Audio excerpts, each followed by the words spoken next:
Eye. I'm Somniac 1. I'm a music producer and a DJ. This is my new studio in Paris. This is where I work. Oh, so I played the very first Khaos event. I think it was 2 years ago, right? Yeah. It was 2 years ago, and I had no idea what to expect. I didn't see anything on social media about you. Of course, it was the first event. I remember my experience of Khaos was this raw, dark, big warehouse, sweaty warehouse with 1,000 people. It was completely packed, and the energy, it was amazing. I think it was one of my probably favorite darker industrial techno hardcore sets. It was amazing.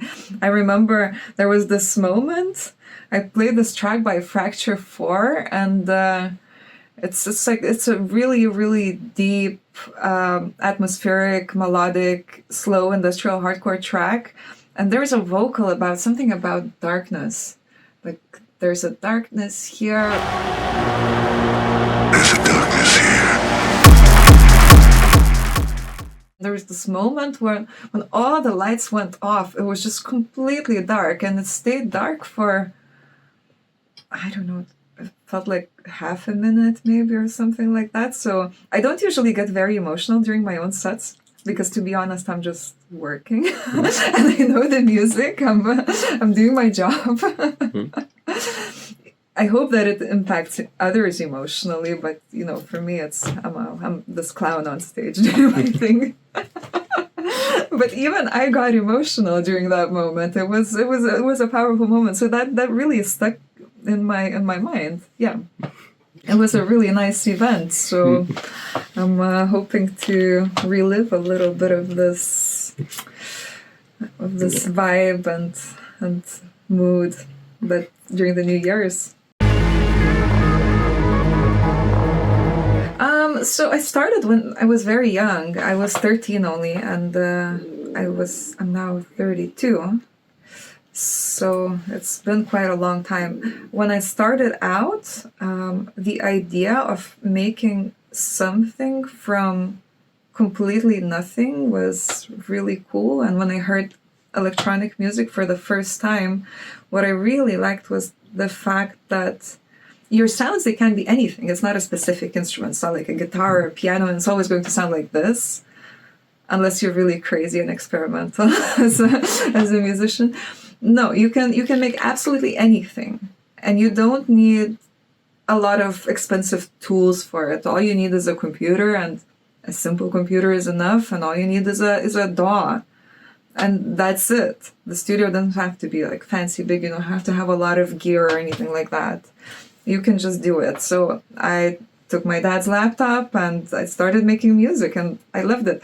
I'm one of those people, I get bored quite easily and I need variety in my life. But making music never became boring. It's always been challenging too. There's always a challenge. Every track is a challenge, and often I feel also very incapable. And it can be a battle. But it's nice. I love a good challenge. Yeah.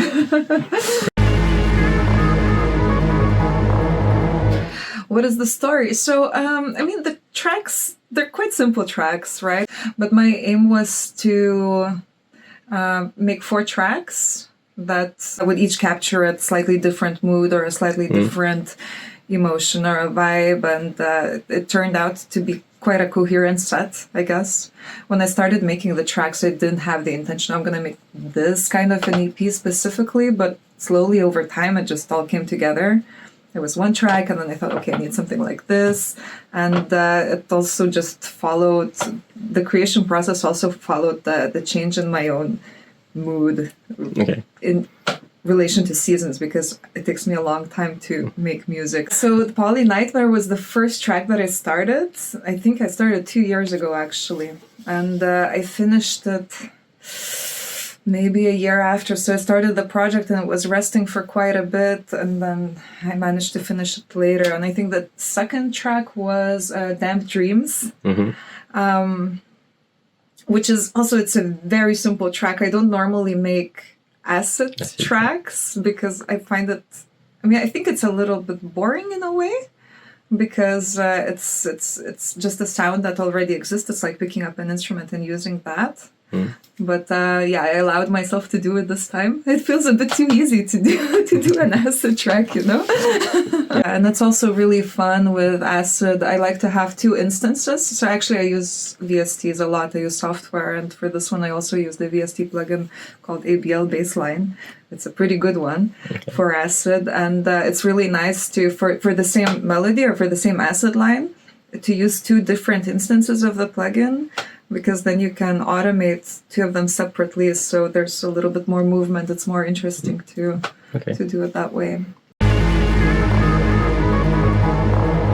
So actually, it's thanks to my friend Rick. He's a really cool person, and we have a lot of fun together. And I was stuck. I was stuck with EP with track titles. Track titles is always the last thing I can come up with. And it's just it's nerve-wracking to do it, because I feel that I always need to have some kind of a coherent concept with it. And well, the concept with this one is, since the artwork concept for my own label is animal eyes in this sketchy kind of a hand-drawn thing that my friend AJ made. So I already have the first three artworks for all of them, and the first one was a deer eye. So the EP was called Deer in the Headlights. The second is an alligator eye. I didn't call it See You Later, Alligator. But I had to come up with something that was a little bit swampy, you know, dark, and the record is also green. So that was kind of the main general concept around it. And Dikke Billebijter is actually, it's a character from a Dutch children's book. It's an alligator that... So I did not know about it before, but my friend Rick introduced me to the concept. So it's when you go to the bathroom and there's alligators that come out of the toilet and bite children's butts. And that's it. And soft rush, for instance, it's a plant that grows in a swamp. Damp dreams, well, damp, you know. Poly Nightmare, that's very simple. It's a polyrhythm. So. It's still scary, like the rest of the EP, like alligators.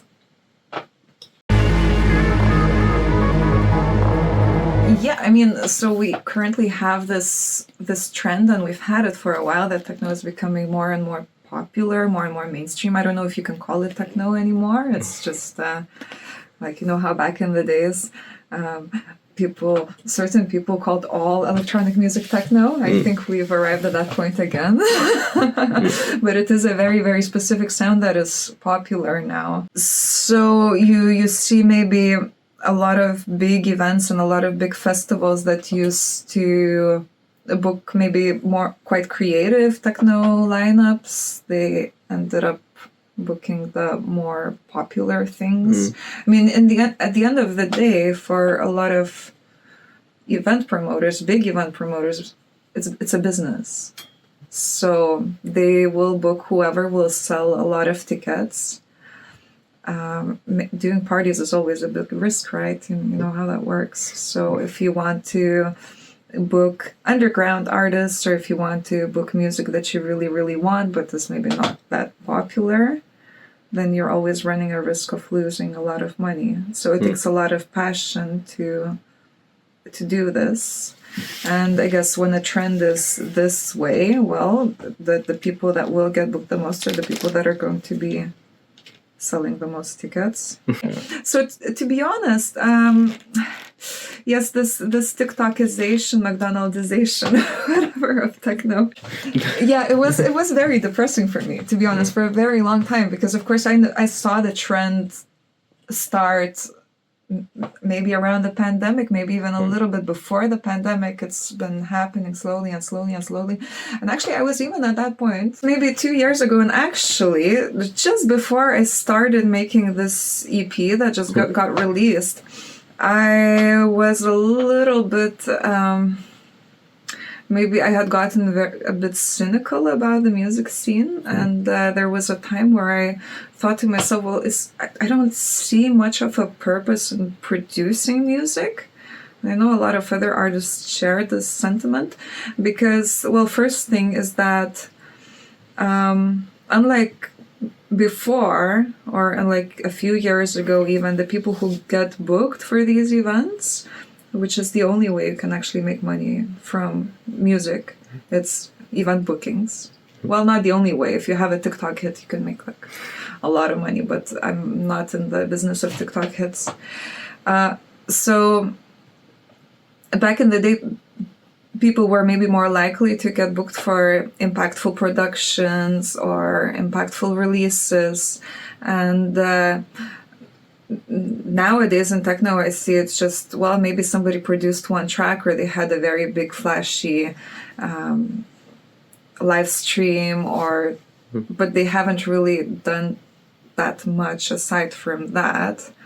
And they get booked, they buy followers, they invest in really good marketing. But as musicians, they can be quite hollow. I'm not saying everybody is like that, but there is a trend towards this. Personally, what I did, what my solution was to meditate on the issue and to decide that I need to stop paying attention to all of this. So I muted a lot of these kind of social media figures who depressed me in this way. I stopped focusing on these things entirely, and I decided, okay, I'm going to do my own thing. There's not a specific trend. There was not a specific trend, at least at the time, that I wanted to follow. So I just thought, okay, I will make music for myself, maybe music that I could play in my own sets. And that was it. So finding my creativity was about deciding to ignore things I didn't like about the scene. I'm not completely sure anymore if expectations for female and male DJs are different at this point. I think in a way, a few years ago we had big debates about having a little bit more gender equality in lineups, or more equal gender distributions in lineups. To be honest, I mean, maybe it's a controversial opinion. Maybe I'm in a bit of a bubble. But if I open my Instagram and I look at my fans, at the statistics, the demographics, only 20% of my fans are female. 80% are male. So it is reasonable to expect that people who love this music are going to be the ones producing and playing this music. So if you have this kind of a distribution where 80% of my kind of music lovers are male, you will have 80% of the DJs will be male, probably. There was a time when there was a lot of talk in techno about gender representation, and nowadays I don't hear much of it anymore. It's, I mean, we have plenty of popular female DJs right now. It doesn't feel like there's a shortage. Maybe there is a shortage on the smaller scale. I don't know, maybe when it comes to local DJs, perhaps you have more male local DJs than female local DJs. But okay, so DJing is one thing, but then producing is a completely different thing. So in the Netherlands, according to the PRO, the Authors' Rights Organization, the statistic is pretty much that only 3% of all music makers are women, and that is for all music genres, not just electronic, all music genres, rock, anything. So, and then I think when it comes to electronic music, maybe the percentage could be even smaller potentially. Maybe not anymore, because I also see more and more women picking up music production, and I'm very happy to see that, because it can give a lot of pleasure and satisfaction. So I think people should not be precluded from taking pleasure when they want to.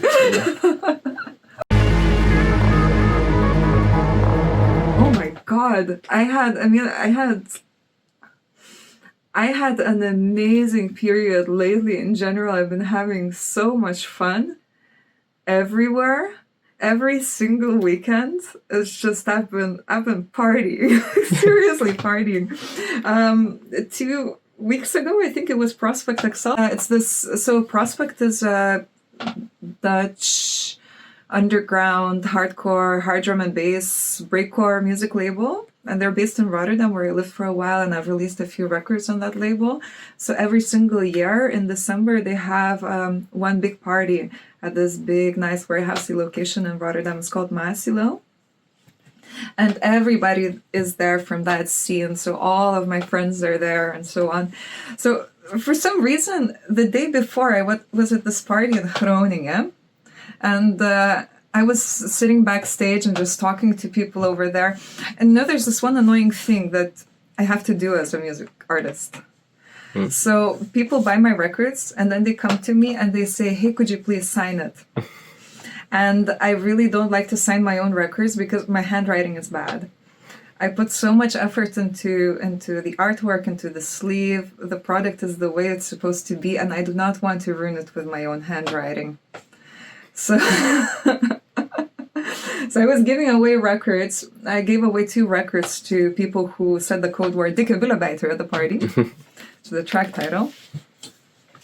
And somebody asked me to sign it, and I refused it very profusely. And instead, I asked them to sign my arm. And then I got other people in the backstage to sign my arm. So that night, I think I left the party with maybe 8 autographs on my arms. And then the next day, I went to that Prospect party, and all of my friends were there, and all of my favorite underground hardcore artists were there. So I got everybody to sign me, just everybody. Also, I got some people in the dance floor to sign me, and it's just, I think you can actually see it on my social media. I walk up on stage, I don't have any tattoos, but then I had full autograph sleeves on me. So this is one of the ways in which I have fun and party. Okay.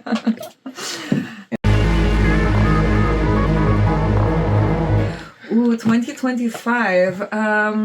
So my plan generally is to collaborate with other artists more. It's what I've wanted to do in 2024, but life got in the way and I didn't get as much done production-wise as I wanted to. But this is going to, I guess I'm going to be doing more of those collabs.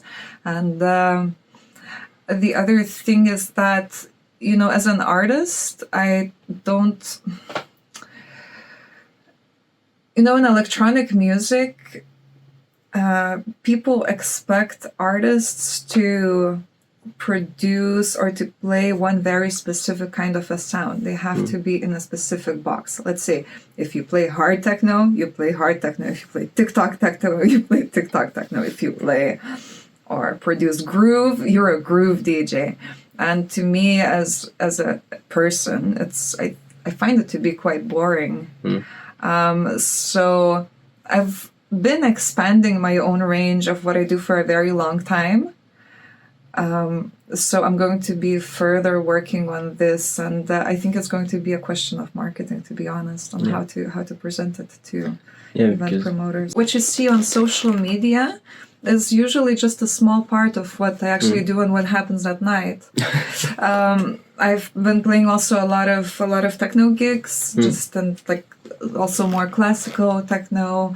I love playing really loopy stuff because creatively it's a bit more interesting for me, because techno can be so minimal and you now have all of this technology where you can jump from one part of the track to the other. I like to use a lot of hot cues. I record box religiously. Everything is super structured in my collection. So this allows me to just play with all 4 decks, and to improvise a lot, to layer. And it's a separate creative process. While with hardcore, it's much harder to achieve this because the tracks are so maximalist, so full. So layering is not always possible. Okay. Yeah. And with techno, I have that. So I've been playing a lot of these kind of sets, but usually they happen in maybe smaller events, darker clubs. Okay. And, there's the whole thing with videographers now, right? And they usually have videographers at events that are big and maybe are a little bit that book artists that are a little bit more focused on social media presence. So those are the events that get filmed. Also, when you look at the view of in a video, if you film a crowd, right? If they're just dancing to techno without really big breakdowns or drops, they're in the moment and they're in the flow, but it's not like they're jumping there with their hands in the air all the time. Yeah. While if I play hardcore, there's moments of big impact and silence and drops and so on. So you always see this, hands in the air, and that looks really good on social media.